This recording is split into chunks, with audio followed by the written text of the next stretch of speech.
Welcome to our channel SA trending. నేను మీ అహల్యాని. మీరు మొదటిసారి మా ఛానల్ చూస్తున్నట్లయితే సబ్స్క్రైబ్ చేసి లైక్ చేసి కామెంట్ చేయండి. ఓకే గైస్, మనం ఇప్పుడు ఈ వీడియోలోకి వెళ్దాం. పార్ట్ 1లో తిరునల్లార శనీశ్వర ఆలయం గురించి తెలుసుకున్నాం కదా. ఆలయంలో ఉండే గొప్ప విశిష్టత యంత్రం అని తెలుసుకున్నాం. మరి ఆ యంత్రం అసలు కదేంటో మనం ఇప్పుడు ఈ వీడియోలో తెలుసుకుందాం. మీరు ఇంకా మా ఛానల్ని సబ్స్క్రైబ్ చేయకపోతే సబ్స్క్రైబ్ చేసి మా ఛానల్కి సపోర్ట్ చేయండి. తిరునల్లార శనీశ్వర ఆలయం గురించి నిన్న పార్ట్ 1లో తెలుసుకున్నాం కదా. ఈ తిరునల్లార ఆలయం అనేది వరల్డ్ మిస్టరీలో ఇది కూడా ఒకటి. ఎందుకంటే ఈ ఆలయంలో ఉండే గోపురం నీడ కింద పడదు. అంతేకాకుండా ఈ ఆలయంలో ఉండే యంత్రం ఎక్స్గన్ ఆకారంలో ఉంటుందని పార్ట్ 1లో చెప్పాను.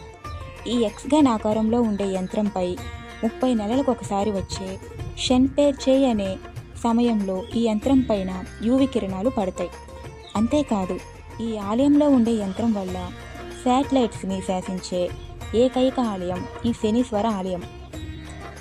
ఈ ఆలయానికి రావడం వల్ల పూర్తిగా శని నుండి కూడా విముక్తి పొందవచ్చు. మరికొన్ని విషయాల కోసం మా ఛానల్ని తప్పక సబ్స్క్రైబ్ చేయండి.